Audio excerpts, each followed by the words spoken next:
Bonjour à tous et bienvenue sur ma chaîne Physio 2.0. Aujourd'hui, nous allons traiter d'un sujet qui, je pense, vous concerne tous, soit parce que vous en avez déjà eu, soit parce que vous connaissez forcément quelqu'un qui en a déjà eu. Nous allons traiter des tendinites. Qu'est-ce qu'une tendinite? Quelles sont les raisons de leur apparition? Et surtout, le plus important, comment pouvons-nous les soigner? Je vais essayer de répondre à tout cela dans cette vidéo. Tout d'abord, il faut savoir que professionnellement parlant, on n'utilise plus beaucoup le terme de tendinite, mais plutôt de tendinopathie, parce qu'on s'est rendu compte qu'il n'y avait pas forcément d'inflammation au niveau du tendon, mais que c'était plus particulièrement une dégradation, donc que le suffixe it n'avait plus particulièrement sa place. Mais pour pas vous embrouiller dans cette vidéo, je vais utiliser le terme commun de tendinite qu'on utilise couramment. Tout d'abord, qu'est-ce qu'une tendinite? C'est tout simple, c'est une lésion des tissus au niveau des tendons. Alors vous allez me dire, qu'est-ce que c'est que les tendons? Les tendons, si on veut schématiser, c'est une sorte de corde très solide constituée de collagène qui relie les muscles aux os. Alors pourquoi, si cette corde elle est si solide, il peut y avoir l'apparition de ces douleurs et de ces tendinites? C'est tout simple, il y a trois raisons pour ces apparitions. La première, c'est l'excès de sollicitation. On retrouve très souvent ça chez le sportif. C'est un sportif qui a voulu aller soit trop fort, trop vite, ou trop longtemps dans son effort et qui a fini par léser ce tissu. La deuxième raison, c'est les mouvements répétés. Donc là, c'est beaucoup plus souvent ce qu'on retrouve dans la sphère professionnelle. C'est un mouvement d'une amplitude et d'une intensité un petit peu moins forte, mais qui est tellement répété de nombreuses fois qu'il finit par léser les tissus. Et la troisième raison, c'est très souvent une mauvaise posture, qui est maintenue très longtemps. On retrouve souvent ça pour les personnes, par exemple, qui utilisent une souris avec une mauvaise position et qui vont finir par avoir une tendinite, notamment au coude, que l'on connaît très bien. À tout ça se rajoutent de très nombreux facteurs de risque, que ce soit le stress, l'anxiété, la fatigue, la déshydratation, la mauvaise alimentation, une mauvaise hygiène de vie générale, qui fait que le risque d'avoir des tendinites augmente. Et on va essayer de voir tout ça dans son intégralité. Il faut savoir que c'est très souvent un problème qui est minimisé par les patients. Dans la grande majorité des patients, on les retrouve très longtemps après l'apparition des premiers symptômes. C'est ce qui fait que la rééducation est longue. Ne vous inquiétez pas, une tendinite, ça prend énormément de temps à soigner. Il ne faut pas vouloir se précipiter. Il y a très peu de tendinites qu'on peut soigner comme ça très rapidement. Et il y a en plus plusieurs facteurs qui font que la rééducation va être encore plus longue. Encore une fois, il y en a trois. L'intensité du problème, l'intensité de la lésion tendineuse. Donc plus elle est importante, forcément plus la rééducation va être longue.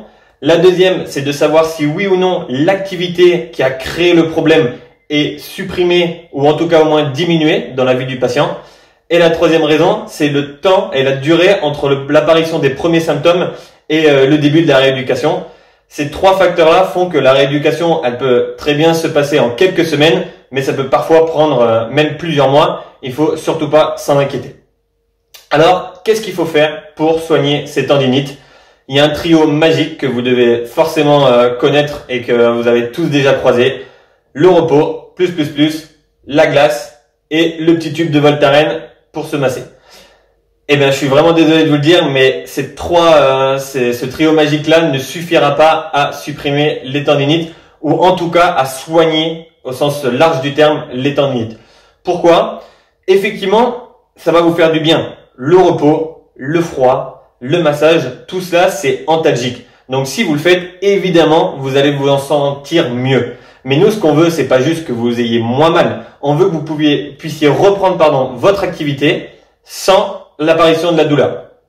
Le repos, si vous le faites de façon trop longtemps, vous allez finir par avoir un déconditionnement physique. Donc finalement, vous allez retrouver votre activité avec une force musculaire et une force tendineuse moins importante. Vous serez encore moins bien armé pour reprendre l'activité. Donc on se rend bien compte là que c'est pas la chose unique à faire.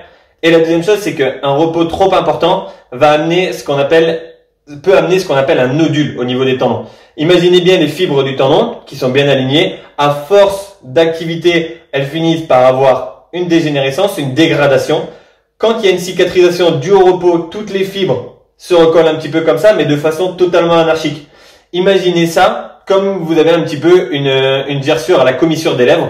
Vous faites du repos, ça ne bouge plus, ça cicatrise, mais ça cicatrise mal. La première chose que vous allez faire, vous allez réouvrir la bouche. hop, ça va exploser, ça va re-saigner, ça va se réouvrir et on va retourner dans un engrenage où il faut à nouveau cicatriser. Donc là, c'est la même chose pour le tendon. Si vous lui laissez avoir ce nœud, vous repartez finalement vers votre activité avec une fragilité au niveau des tissus et finalement, vous allez, dans la grande majorité des cas, avoir une rechute dans les jours qui suivent, les semaines qui suivent, voire les mois ensuite. Mais en tout cas, avoir une rechute sur cette pathologie et c'est vraiment pas ce qu'on a envie.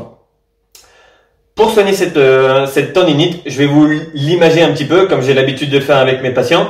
Voyez cette activité qui vous a fait mal comme un grand mur, un grand obstacle que vous n'arrivez pas à passer. Vous essayez, vous passez à chaque fois un petit peu plus loin, mais vous retombez, vous faites mal et vous n'arrivez pas à passer cet obstacle. Combien il y a de possibilités pour passer cet obstacle? Eh ben, il y en a 4. J'ai toujours cru qu'il y en avait 3 jusqu'au jour où j'ai un patient qui m'a dit non, mais en fait, il y a une 4e solution, je l'esquive. Alors, effectivement, si vous arrivez à esquiver l'obstacle et arriver au même lieu, au même point final, dans ces cas-là, vous l'esquivez. Mais on va pas se mentir, c'est quand même dans l'immense majorité des cas impossible pour nous. Si vous êtes lésé, c'est que l'activité que vous avez fait, qu'elle soit professionnelle ou sportive, vous étiez obligé de la faire. Et heureusement, parce que vous imaginez, sinon, on aurait quand même un drôle de métier. Oui, bonjour Monsieur Brochant. Ah, vous avez des douleurs au boulot quand vous portez des objets lourds. Vous n'auriez pas une machine pour porter ces objets? Eh bien voilà, utilisez simplement cette machine. Ne me remerciez pas, Monsieur Brochant. Au revoir, bonne journée. La deuxième possibilité, c'est de faire demi-tour à chaque obstacle. C'est-à-dire qu'à chaque fois que vous voyez un obstacle qui est trop important pour vous, vous fuyez. Encore une fois, c'est très rarement, si ce n'est jamais, le discours que les patients ont avec nous.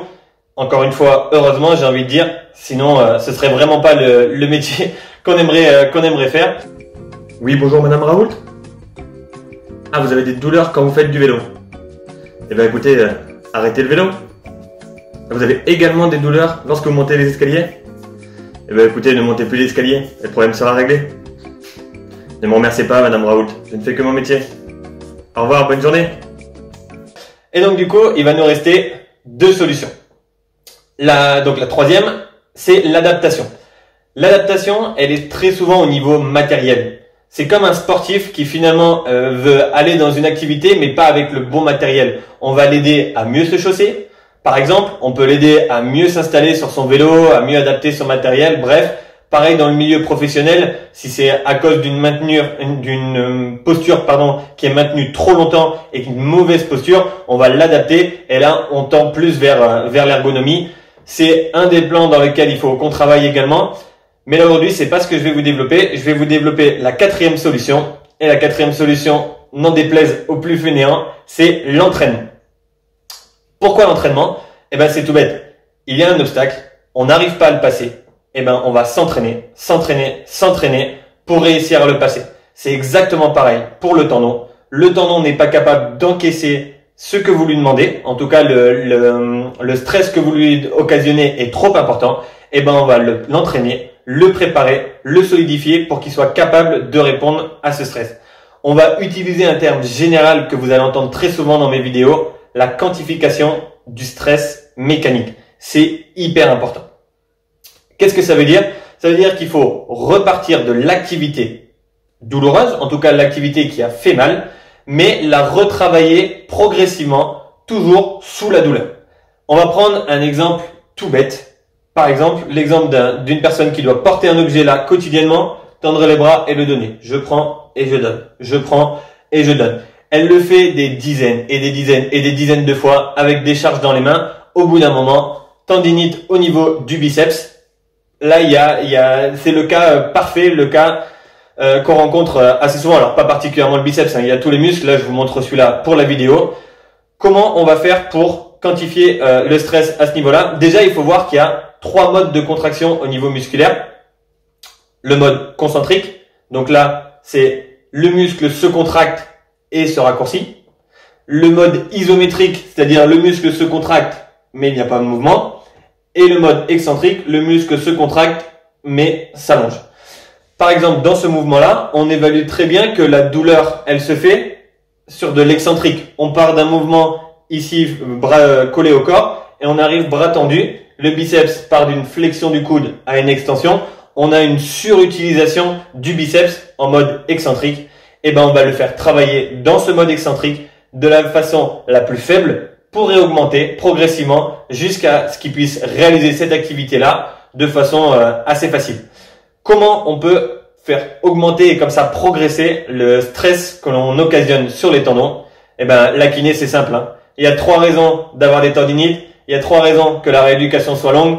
Il y a 3 modes de contraction. Eh ben, je vais pas vous mentir. Il y a 3 moyens de faire progresser et de faire augmenter le stress qu'on va occasionner au niveau du muscle. Les 3 moyens, c'est d'augmenter l'intensité de la contraction. Deuxième moyen, augmenter l'amplitude du mouvement. Et le troisième moyen, augmenter la vitesse. Reprenons notre exemple d'excentrique au niveau du biceps. On va commencer tout bêtement avec une intensité moyenne, donc je mets pas de poids dans la main et je vais venir ouvrir progressivement, donc faire de l'excentrique et j'aide le retour. Je vais volontairement pas jusqu'au bout de mon mouvement parce que là on est dans une amplitude qui n'est pas totale et une intensité de contraction qui est minime, on va dire, et une vitesse qui l'est aussi.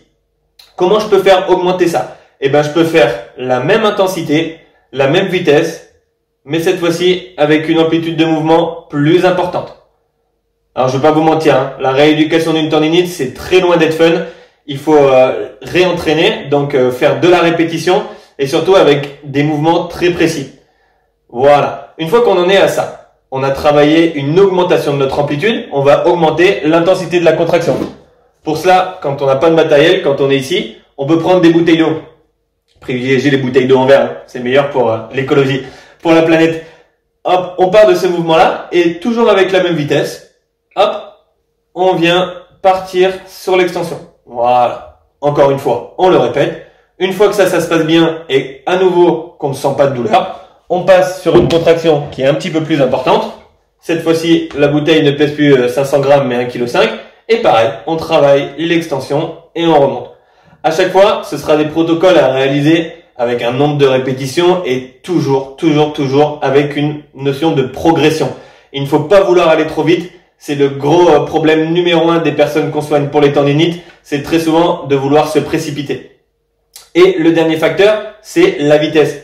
Donc, j'ai travaillé l'augmentation de l'amplitude, l'augmentation de l'intensité. Je veux augmenter la vitesse. Donc, je freine, mais sur un moment beaucoup plus rapide. Hop. Voilà. C'est très basique, très simple et ça peut s'adapter à absolument tous les tendons. Alors là, pour le bien de la vidéo, pour pas qu'elle dure non plus un temps fou, je vous ai présenté un exemple, c'est très théorique, mais je pense qu'il était hyper important qu'on mette des bases voilà, sur comment soigner les tendinites en règle très générale. Je vous ferai des vidéos plus précisément sur les tendinites qu'on a tendance à rencontrer très souvent au cabinet. Je pense aux épicondylites, je pense aux tendinites d'Achille, etc. qu'on rencontre très souvent. Je vous ferai des vidéos précises sur les protocoles à suivre et sur quel type de contraction il faut faire en fonction de votre lésion. Donc voilà, on va à nouveau revenir sur la même chose que d'habitude. L'essentiel, c'est le mouvement. Mais le mouvement intelligent. Il faut le faire progressivement pour que le tendon se renforce, pour qu'il soit de plus en plus capable de passer des échelons comme ça dans l'activité et que vous puissiez retrouver l'activité qui vous a fait mal au début, mais cette fois-ci en étant mieux armé pour pouvoir passer ce fameux obstacle. C'est vraiment le b.a.-ba des soins de la tendinite. On ne va surtout pas dire il ne faut pas glacer, il ne faut pas mettre de repos, il ne faut pas étirer, il ne faut pas masser. C'est complètement faux. Je ne dis pas qu'il ne faut pas le faire. Je dis juste qu'il faut avoir un ensemble et que ce réentraînement, il est obligatoire. Autant le repos est obligatoire, allez, on va dire dans les 3 premiers jours, parce qu'il faut quand même diminuer dans la phase très algique, très aiguë, très douloureuse. Il faut diminuer l'influx douloureux. La glace peut faire du bien, encore une fois, en antalgie. Les étirements, très intéressants, à nouveau pour le réalignement des fibres de collagène également. Mais il faut surtout pas oublier le réentraînement. C'est vraiment la base du soin pour les tendinites. Voilà les amis, bougez bien, bougez mieux, buvez de l'eau et vous serez prêt à passer n'importe quel obstacle qui va se franchir devant vous. Vous aurez toutes les clés pour pouvoir avancer progressivement et pouvoir passer tous les obstacles qui vont se mettre sur votre chemin. Si vous avez aimé cette vidéo et toutes les autres, eh ben, je vous laisse vous abonner en cliquant sur ce bouton juste là. retrouver quelques-unes de mes vidéos passées sur ce côté-ci. Et puis je reviendrai vers vous régulièrement pour vous donner tous les moyens de soigner toutes les tendinites que vous pouvez avoir. Voilà, n'hésitez pas aussi à me mettre en commentaire si vous avez des questions précises sur les tendinites que vous avez vous-même ou des reprises d'activité que vous voulez obtenir. Je me ferai un grand plaisir de vous y répondre. Voilà, je vous souhaite une bonne continuation et à bientôt sur ma chaîne Physio 2.0. Bye bye!